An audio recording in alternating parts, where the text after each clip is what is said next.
کچھ بھی سمجھ لیں. اور میں نے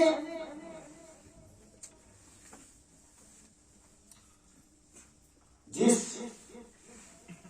آیت کریمہ کی تلاوت کر دی، رے باپ روٹے کھڑے ہو گئے. کون سی آیت میں نے پڑھ دی؟ بڑی عجیب سی آیت ہے. رب تعالیٰ فرماتا ہے وَإِذْ يَرْفَعُ إِبْرَاهِيمُ الْقَوَاعِدَ مِنَ الْبَيْتِ وَإِسْمَاعِيلُ رَبَّنَا تَقَبَّلْ مِنَّا إِنَّكَ أَنْتَ السَّمِيعُ الْعَلِيمُ. عجیب سی آیت ہے. رب تعالیٰ اپنے ایک پیغمبر کے عمل کو بیان کر رہا ہے. میرا نبی، میرا پیغمبر کیا کر رہا تھا، اس کے فعل کو بھی بیان کر رہا ہے اور اس کے مقصد کو بھی بیان فرما رہا ہے. ذرا قرآن کا انداز دیکھو.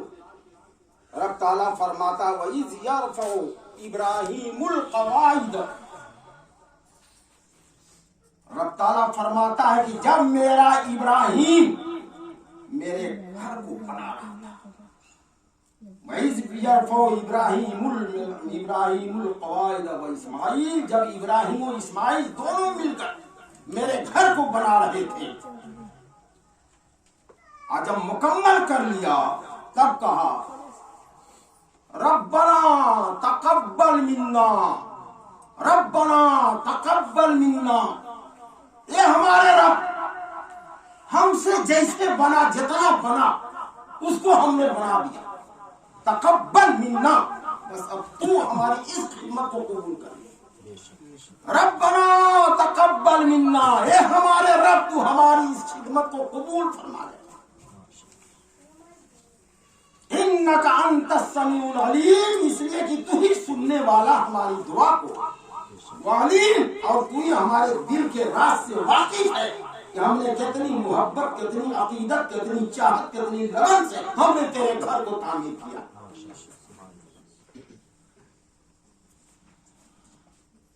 ابراہیم و اسماعیل نے خدا کے گھر کو مکمل کیا.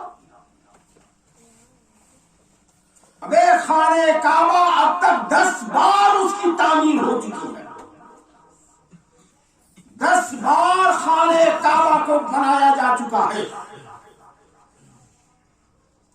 پہلی بار فرشتوں نے بنایا تھا، دوبارہ حضرت آدم نے بنایا تھا، بارہ اسماعیل و ابراہیم نے بنایا تھا، چوتھی بار قبیلے جرہم نے بنایا تھا، 5ویں بار قبیلے قصی نے بنایا تھا، 6ٹھی بار مناف کے خاندان والوں نے بنایا تھا، 7ویں بار عبد ہاشم نے بنوایا تھا، 8ویں بار عبد المطلب نے بنوایا تھا، 9ویں بار سرکار دو عالم صلی اللہ علیہ وسلم کے زمانے میں بنا تھا، جس میں حضرت اسود کا جھگڑا ہوا تھا.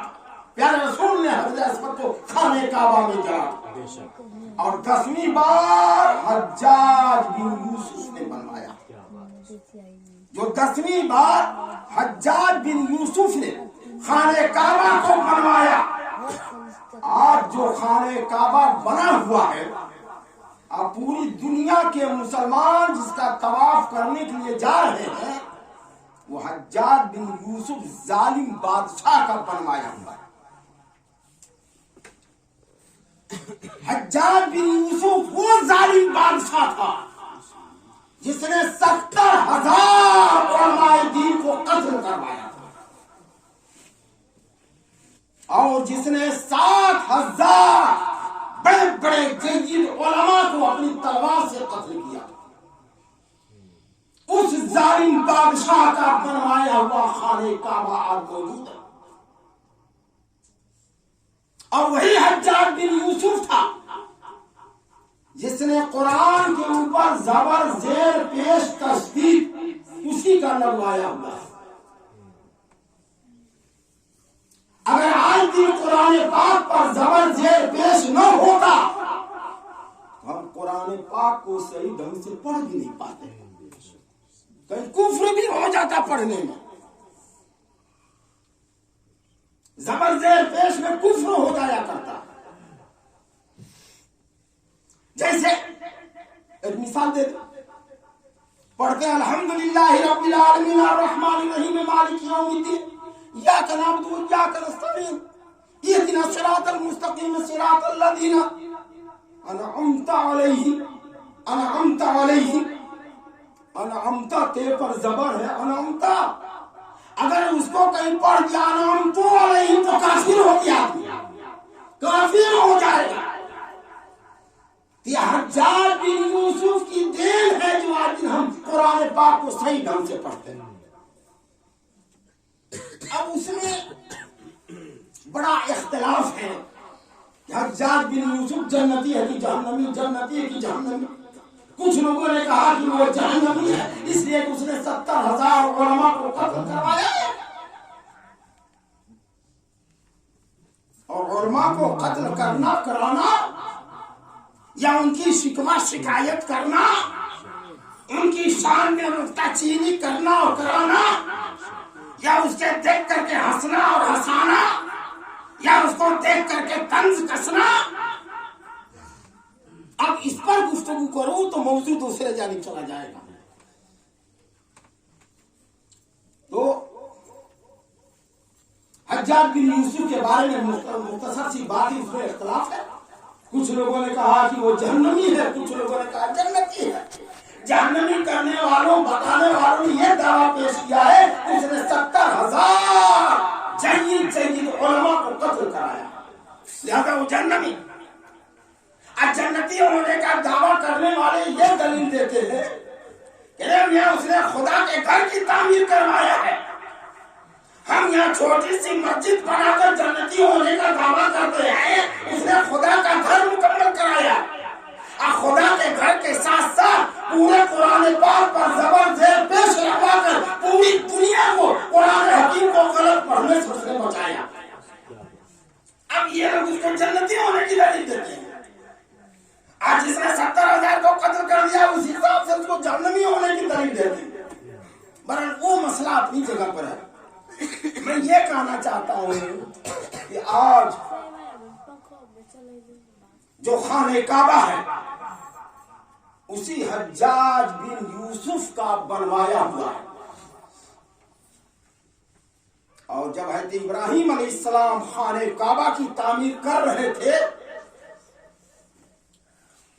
ارے وہ جس پتھر پر جب دیوار اونچی ہو گئی، باپ جان جوڑ رہے ہیں، عزیز بیٹا پتھر ڈھو ڈھو کر لا رہا ہے، جب دیوار اونچی ہو گئی، جب ملنے کے قابل نہیں رہی، بیٹے ذرا ایک اونچا بڑا سا پتھر لا دو، اب دیوار اونچی ہو گئی، جوڑنا نہیں بن رہا ہے. کہتے اسماعیل نے بڑا سا پتھر لا کر دیا. جب کہتے ابراہیم اس پتھر پر چڑھے، چڑھتے ہی پتھر پگھل گیا، ان کے قدموں کا نشان پڑ گیا. اور جیسے جیسے دیوار اونچی ہوتی جاتی تھی ویسے ویسے وہ پتھر بھی اونچا ہوتا چلا جا رہا تھا. اور جیسے جیسے گھوم کر کے بنانا ہوتا تھا اس میں پائپ کی ضرورت نہیں تھی، وہی پتھر پائپ کا کام کرتا تھا. اور چاروں طرف گھوم گھوم کر کے خانہ کعبہ کو بنواتے چلا جا رہا. اور وہی پتھر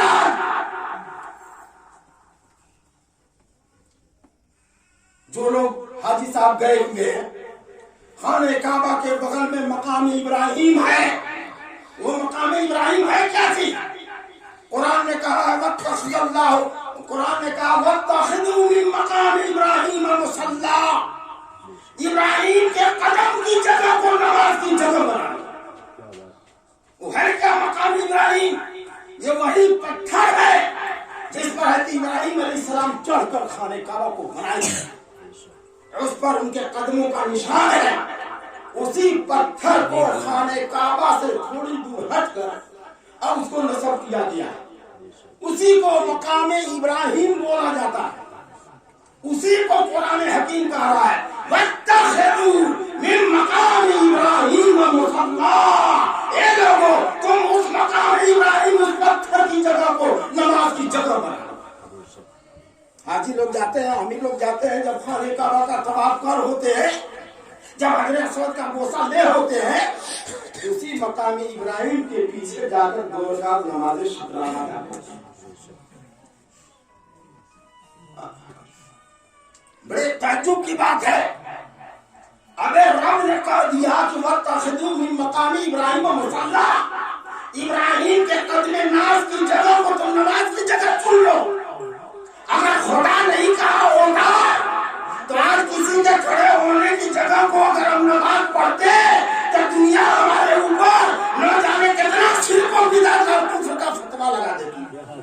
مگر قرآن نے ان بدماشوں کو کفر اور شرک و بدعت کا فتویٰ لگانے کے بجائے ان کی زبان پر تالا لگا دیا. وَاتَّخِذُوا مِن مَّقَامِ إِبْرَاهِيمَ مُصَلًّى. جب حضرت ابراہیم و اسماعیل خانہ کعبہ کو مکمل کر چکے تو اس وقت آبادی کہاں تھی؟ وہ تو قبیلہ جرہم کہیں سے پہنچا پانی کی تلاش کرتے ہوئے آب زمزم کے پاس پہنچ گیا. وہ تفریح دوسری جانب چلی جائے گی. میں مختصراً یہ عرض کر دینا چاہتا ہوں مکے میں آبادی نہیں تھی، بس چند لوگ قبیلہ جرہم والے تھے.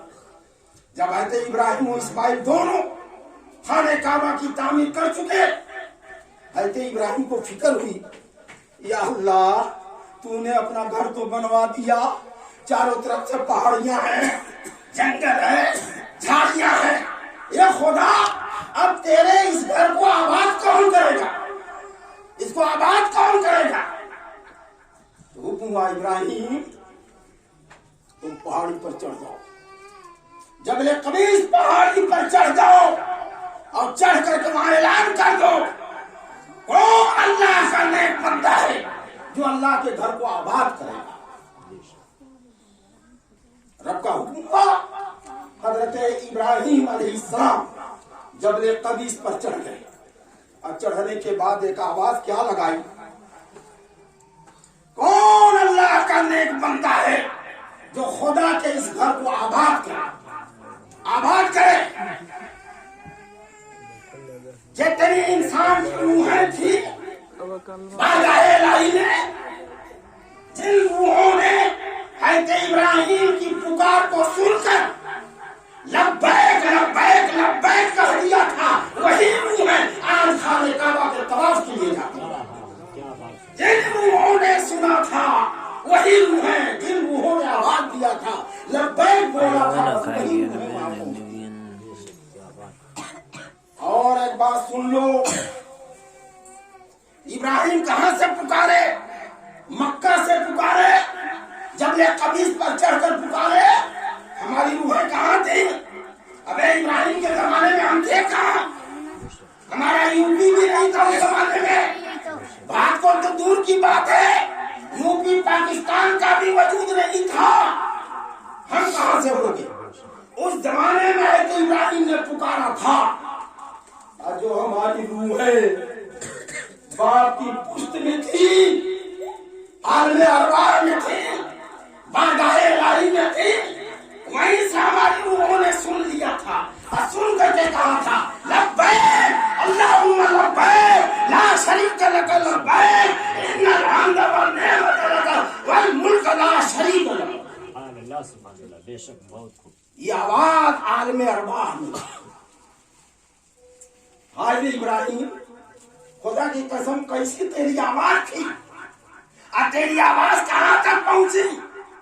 اور سننے والوں نے تیری آواز کو سن بھی لیا اور سننے کے بعد جواب بھی دے دیا. اب ایک بات سن لے، باتیں تو بہت ہے، لوگ کہتے ہیں دوسری یا رسول اللہ مت کہو یا غوث و خواجہ مت کہو. ابے دیکھو پیغمبر حضرت ابراہیم مکے سے جبل قمیص پر چڑھ کر کے پکارا تھا کون ہے جو اللہ کے گھر کو آباد کرے. دیکھو دور سے پکارا ہے، یہ دور سے بھی پکارنا جائز نبی کی سنت ہے، نبی کی سنت ہے.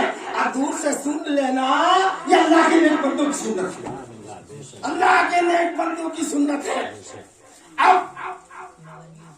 خانہ کعبہ کے طواف کے لیے وہی بشر جاتا ہے جو ابراہیم کی آواز کو سن کر لبیک کہا تھا، لبیک کہا تھا.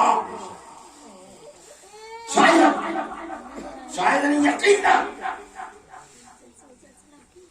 ہماری روح نہ جانے کتنی پشتوں کے اوپر تھی اس زمانے میں، نہ جانے کتنی پشت کے اوپر تھی، وہاں سے آتے آتے آتے آج ہمارا جسم بات کو کی سرزمین پر آیا، آج آیا ہے، آج جو ہم جا رہے ہیں ہماری روح اس زمانے میں لبیک اللہم لبیک لا شریک لک لبیک کا ہے۔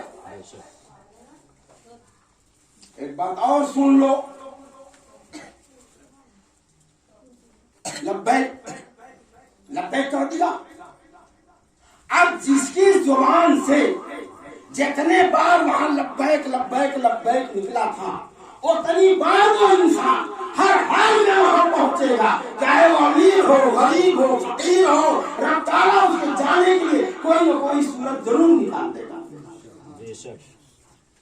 آج اس کی روح لبیک نہیں کہی ہے، وہ قانون جیسا خزانہ کیوں نہ رکھ لے، پھر بھی وہاں کی زیارت نہیں کر سکتا ہے۔ جن کی روحوں نے لبیک کہا تھا میرے پیغمبر کی آواز کو سن کر کے، بس وہی روح ہے وہاں جاتی، وہی انسان وہی بشر جاتا ہے خانہ کعبہ کو آباد کرنے کے لیے۔ جب حضرت ابراہیم نے کہا تھا روحوں نے جواب دیا، میرے رب نے فرمایا دیکھا ابراہیم، دیکھ لے میرے گھر کو آباد کرنے والے کتنے لوگ ہیں، دیکھ لو۔ اب حضرت ابراہیم کے زمانے میں چند مسلمان اس کی خدمت کرتے تھے، اور پوری دنیا میں نہ جاتے نے کتنے کروڑ مسلمان اس گھر کو آباد کرنے کے دنیا کے گوشے گوشے سے پہنچ رہے ہیں، اور گھر بن گیا، مکمل ہو گیا، جانے والے جا رہے، گھر کو آباد کر رہے۔ اب جو خانے خدا کو آباد کرنے کے لیے جا رہے ہیں وہ سن لو، جو خانے خدا کو آباد کرنے کی غرض سے جا رہے ہیں وہ پیغمبر کے امتی ان کے فرما بردار، پیغمبر کے امتی ان کے فرما بردار امتی نہ ہوتے تو وہاں پر اور نہ جاتے۔ آج یہ راز کھلا ہے، یہ ہماری آواز نے بھی سن کر کے لبیک کہہ دیا تھا، ہماری بیوی کی بھی آواز نے سن کر کے لبیک کہا تھا، وہی سمرا وہی وجہ ہے کہ ہم دونوں جا رہے ہیں عمرہ کرنے کے لیے۔ اور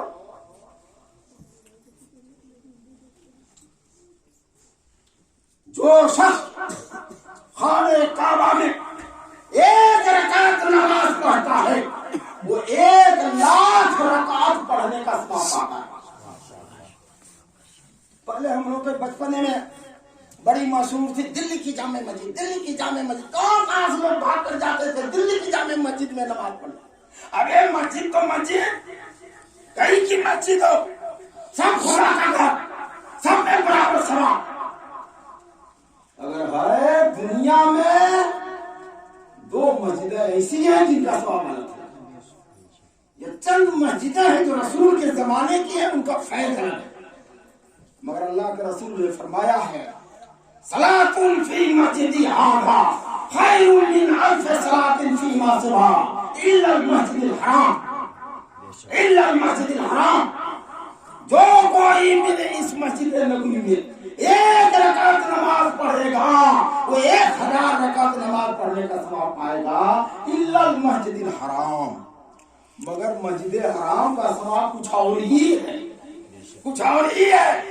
بزرگوں نے کہا کہ 1,00,000 رکعت کے برابر 1 رکعت کا ثواب ہے کھانے کا، ایک قدم چلنے سے 7 لاکھ نیکیاں اس کے نام عمل میں لکھی جاتی ہیں۔ اسی لیے تو میرے آلات نے فرمایا ارے جانے والا تو کیا سوچ رہا ہے، ارے وہ حرم کی زمین اور قدم رکھ کے چلنا، وہ حرم کی زمین اور قدم رکھ کے چلنا، ارے سر کا موقع ہے وہ جانے والا، ارے سر کا موقع ہے وہ جانے والا، تو کیسے قدم رکھ کے چل رہا ہے۔ اور قدم پر گفتگو کروں تو موضوع دوسرے جانب چلا جائے گا۔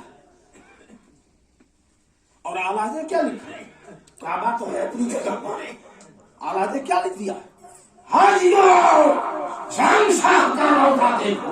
کعبہ تو دیکھ چکے, کعبہ تو دیکھ چکے, اب آؤ اس کعبے کا کعبہ دیکھو, اس کعبے کا کعبہ دیکھو. یہ کون سا کعبہ ہے؟ اب خانے کعبہ کے بارے میں کہیں نہ آیا ہے کہ کتنے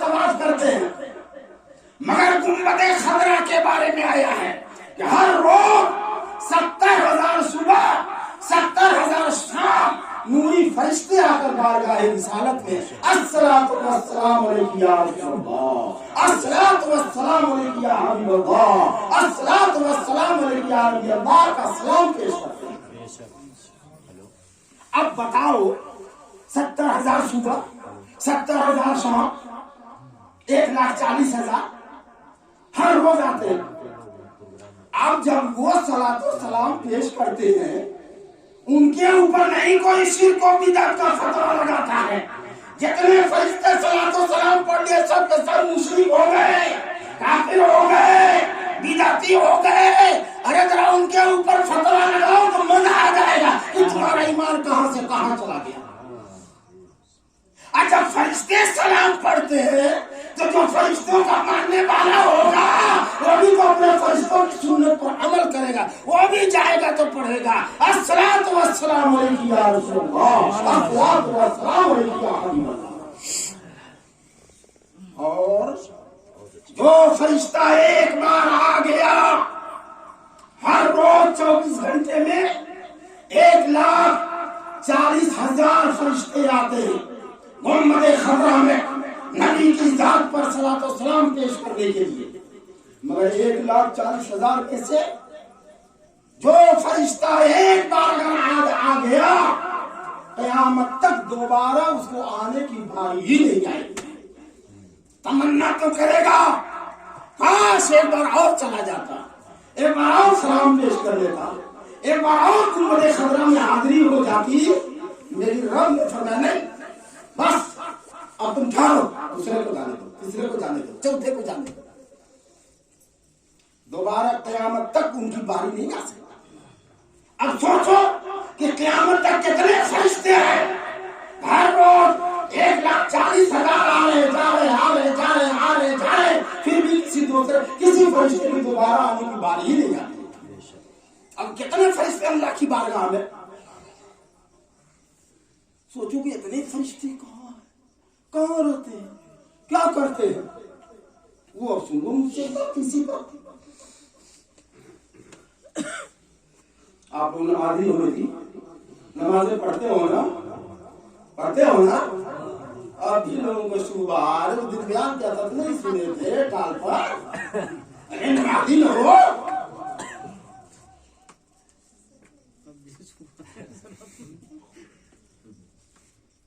کبھی چکنا نہیں. ارے کم سے کم جمعہ تو پڑھتے ہو, نمازی تو ہے. جمعہ نہیں پڑھتے ہو عید تو پڑھ لیتے ہو, الوداع تو پڑھ لیتے ہو. جمعہ کی اور نماز کم سے کم رمضان کے مہینے کی جمعہ تو پڑھتے ہو, وہ بھی نہیں عید پڑھ لیے, وہ بھی نہیں تو بقرعید تو پڑھ لیے. جو بھی پڑھ لیے نمازی تو ہو گئے. اب کیا شک شبہ ہے؟ یہ الگ سی بات ہے کہ ہم 5 ٹائم نہیں پڑھ پاتے, ہم اللہ کی بارگاہ میں خطا بار ہے, قصوروار ہے, وہ بات الگ ہے. لیکن ہم نماز تو پڑھتے, نمازی تو ہے. میں نے ہم سوچنا نہیں سے پڑھتا مگر ہے نماز پڑھتے. تو جب بندہ نماز پڑھتا کیا کرتا ہے, ہر 2 رکعت پر, مغرب میں 3 رکعت پر بھی, وتر میں 3 رکعت پر بھی پڑھتے ہو نا. التحیات للہ الصلوات والطیبات. جب اشہد ان لا الہ اشہد ان لا الہ, جب لا پر جاتے تو پھٹ سے انگلی اٹھا دیتے ہو, بس میرا معبود ایک ہے, بس میرا معبود ایک ہے. اشہد ان لا الہ, میں گواہی دیتا ہوں کہ میرا کوئی معبود نہیں الا اللہ, اگر ہے تو فقط ایک اللہ, ایک اللہ, بس ایک اللہ. اسی لیے انگلی سے اٹھاتے, شہادت کی انگلی اٹھاتے ہو, اشہد ان لا الہ, کوئی معبود نہیں, میں گواہی دیتا ہوں کوئی معبود نہیں الا اللہ, لا الہ الا اللہ, اگر ہے تو فقط میرا اللہ ایک. اسے ایک بس ایک تحیات پڑھتے ہیں نا نماز میں جی. ارے بھائی جس کو نہیں بھی یاد کر وہ دوسرے کا جان کر تو اٹھائی دیتا ہے. کیا بات ہے لگتا ہے شاید یہی مسئلہ میں بھی اٹھا دیا پھٹ سے. کم سے کم نقل تو کیے. یہ بھی کارے ثواب ہے. اب یہ نیک بندوں کے عمل پر عمل کرنا یہ بھی کارے ثواب ہے. اس پر مثال تو کوئی مثال ہے اسی تم سن کر حیران ہو جاؤ گے. لیکن ذریعے سی بات سنو. آپ لوگ نقل ہی کرتے ہیں کتنے بیچارے اس میں سے جو علی بیٹے سے بھی نہیں جانتے مگر امام صاحب جیسے کرتے ہیں ویسے وہ بھی کان پکڑتے ہیں ہاتھ باندھ لیتے ہیں رکوع میں جاتے ہیں گھٹنا پکڑ لیتے ہیں گر جاتے ہیں زمین پر چاہے ٹیڑھے چاہے سیدھے چاہے پیر اٹھائی کیوں نہ ہے گرتے تو ہے کچھ تو نقل کرتے ہیں. جب نماز پڑھتے ہیں تو کہتا ہے التحیات للہ والصلوات والطیبات. جس کو تشہد کہا جاتا ہے ہم لوگ اپنی زبان میں تحیات بولتے ہیں. ہر 2 رکعت پر مغرب میں 2 رکعت پر بھی 3 رکعت پر بھی وتر میں 2 رکعت پر پھر 3 رکعت پر پڑھتے ہیں نا. اب جانتے ہو کیا چیز ہے مولانا بس اسی پر ایک نقطہ سنیے. ارے مفتی صاحب آپ پیچھے بیٹھے آپ لوگ فتوا دے رہے ہیں سامنے آئیے نا جہاں غلط بول اوپر سے فتوا لگا دیجیے. ہمیں آئیے آپ کو فتوا دینا ہے جی. پکڑیے یہاں جب پڑھتے وقت تحیات جنت میں ایک نہر کا نام ہے جنت میں ایک دریا کا نام ہے. التحیات للہ والصلوات صلوات ایک پرندے کا نام ہے اور الطیبات ایک درخت کا نام ہے. جب آدمی تحیات پڑھتا ہے تو وہ پرندہ اس درخت سے اترتا ہے. وہ بھی جانتے کیسا پرندہ ہے. ایک اپنے دونوں بازوؤں کو پھیلا دے ایک بازو مشرق میں ہوگا تو دوسرا مغرب میں چلا جائے گا. اتنا بھاری ایک بازو مغرب میں تو دوسرا مشرق میں ہوگا. جب ہم تحیات پڑھتے ہیں نا التحیات للہ والصلوات والطیبات فوراً وہ پرندہ اور جنتی درخت سے اترتا ہے اور آ کر جنتی نہر میں غوطہ مارتا ہے ڈوبتا ہے نہاتا ہے اور نہانے بعد باہر نکلتا ہے. اب باہر نکل گیا کیا کرتا ہے دیکھتا نہیں ہے. ابھی بکری کو نہواؤ تو چھوڑتا سارے پانی کو جھاڑ دیتی ہے نا. اب مرغی کو نہلا دو تو مرغی کا زمانہ ختم ہو گیا. کوئی پالنے نہیں دیتا ہے تو فوراً کل زہرا کر ان کے لیے گر جائے گا. کوئی چیزیں نہیں دیتا. مرغیوں کو بھی نہلاؤ چھوڑو دیکھو پانی سے باہر پھڑ کر سارے پانی کو جھاڑ دیتی. پرندوں کی عادت ہے بکریوں کی عادت ہے جب ان کے اوپر پانی جائے گا ان کو نہلاؤ گے تو فوراً بدن کو ہلا کر جھاڑ کر ایک ایک قطرے کو گرا دیتی ہے. بھائی کوئی نئی بات تو ہے یہ تو سب لوگ جان رہے ہیں. تو جب وہ پرندہ جب آپ پڑھتے ہو تحیات للہ والصلوات والطیبات وہ پرندہ اس درخت سے اترتا ہے جنتی نہر میں غوطہ لگاتا ہے.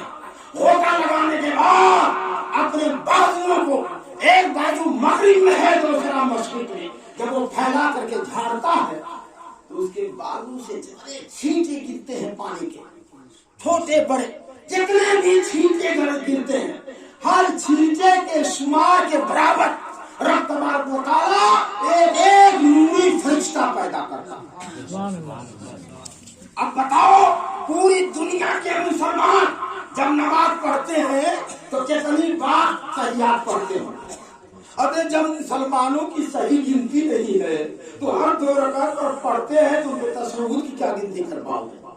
اگر تشہد کی نہیں گنتی کر پاؤ گے تو جب ایک مرغی اپنے پر کو چاڑتی ہے جب اس کے چھینٹوں کو نہیں گن پاؤ گے تو جس کا پر ایک مشرق میں ایک مغرب میں اگر وہ اپنے بازوؤں کو جھاڑ دے تو اس کے چھینٹے کو بڑا کون ہے جو شمار کر سکے.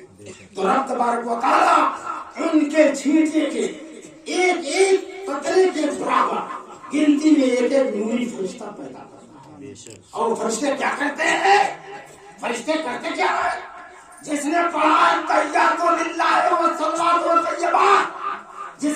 نماز پڑھی، نماز کے بعد تحیات پڑھ دیا کہ جتنے فرشتے ہوں گے وہ سارے فرشتے اس نمازی کے لیے آج سے قیامت تک مغفرت کی دعائیں کرتے رہتے ہیں. یہ اللہ اس نے تحیات پڑھا، اللہ تو اس کو معاف کر دے، یہ اللہ کی اس کو بخش دے، یہ اللہ تو اس کے اوپر رحم فرما دے. تو اب بتاؤ کتنے کافی فرشتے. اب تو یہاں مدینے میں فقط 1,40,000 ہی تو بلا رہے ہیں. تیسری آیا جو ایک بار فرشتہ آ گیا قیامت تک دوبارہ اس کو آنے کی نوبت ہی نہیں آئے گی. فرشتوں کا تو یہ حال ہے. مگر ایک بات بتا دوں مفتی صاحب، قرآن حکیم میں آیا نا ان الانسان لفی خسر.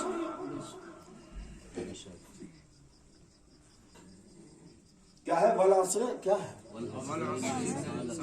یہی نا ہے. والعصر محبوب تمہارے زمانے کی قسم. والعصر عصر میں نے زمانہ، واو قسم کے کیا تھا عربی میں، واو قسم تھا قسم واو قسم. والعصر محبوب تمہارے زمانے کی قسم. ان الانسان یقینا انسان لفی خسر گھاٹے میں، لفی خسر گھاٹے میں ہے. ہر انسان گھاٹا میں ہے. الا الذین آمنوا وعملوا الصالحات، مگر وہ لوگ گھاٹے میں نہیں ہیں جو ایمان لے آئے اور اچھے عمل کیا. اگر عمل کر دیا ایمان لے آیا تو گھاٹے میں نہیں. اگر ایمان نہیں لایا عمل نہیں کیا ان الانسان لفی خسر، یقیناً انسان گھاٹے میں. اور جو ایمان لے آیا، جو نیک عمل کا، وہ کیا ہے؟ ارے وہ فرشتوں سے بھی اعلیٰ، فرشتوں سے بھی افضل ہے. مفتی صاحب فتویٰ مت میرے اوپر لگائیے گا. فرشتہ تو بھی ہے، ہمیشہ اللہ رسول کا ذکر کرتا ہے، کھاتا ہے نہ پیتا، ہمیشہ اللہ ہی اللہ کرتا ہے. یہ انسان دن بھر میں کتنا جھوٹ چغلی دغا بازی لوٹ کھسوٹ بد نظری بد فعلی ہمیشہ گناہ پر گناہ، یہ کیسے اس سے افضل ہو گیا؟ مگر میری زبان سے نکل گیا کہ انسان سب سے افضل، فرشتوں سے بھی افضل. یہ بڑی حیرت کی بات ہے نا. فتویٰ تو میرے اوپر لگ جانا چاہیے نا. انسان اشرف المخلوقات، اشرف المخلوقات کا مطلب جتنی بھی مخلوق کائنات میں ہے سب سے اگر اشرف اور افضل اور بہتر ہے تو حضرت انسان ہے. مفسرین نے تحقیق کیا، اپنی تحقیق کے حساب سے کائنات میں 70,000 مخلوقات ہیں. کیڑے مکوڑے، مچھی، مکھے، شیر، بھالو، چیتا، ببر، انسان، گائے، بیل، بھینس، بکری، بکرا، چھیری، مرغی، 70,000 مخلوقات ہیں. اور ان 70,000 مخلوقات میں سب سے افضل میرے رب نے بنایا ہے تو حضرت انسان کو. اب اگر ہم اپنے کارنامے، اپنے اعمال، اپنے بدفعلیوں کی وجہ سے شیطان ہو جائے، اپنے عمل سے ہم شیطان ہو جائے، یہ ہماری بدنصیبی ہے. ورنہ رب نے سب سے افضل ہم کو بنا کر دیا. ابے فرشتوں سے بھی افضل، فرشتوں سے بھی افضل. فرشتے علماء و طلباء کے خدمت گزار ہیں، خدمت کرتے ہیں. کہیں اشرف عدالت کی کہیں خدمت کرتا ہے، کہیں بادشاہ وزیر کی خدمت کرے گا، کہیں آقا غلام کی خدمت کرے گا. سوچو سب سے افضل طلبہ کی خدمت. اللہ کے پیارے نبی صلی اللہ علیہ وسلم نے ارشاد فرمایا جب طالب علم چلا کرتا ہے تو رحمت کے فرشتے اپنے بازوؤں کو اس کے قدموں کے نیچے بچھا لیا کرتے ہیں. دیکھو خدمت کر رہے ہیں.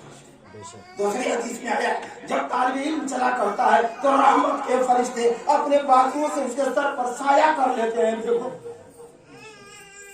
بشر کی فضیلت، فرشتے اس کی خدمت کرتے چل رہے ہیں. اللہ کے رسول نے فرمایا جب ایک عالم دین چلا کرتا ہے تو رحمت کے فرشتے اس کے ساتھ ساتھ جھوم لگائے ہوئے چلتے ہیں، غور در غور چلتے ہیں.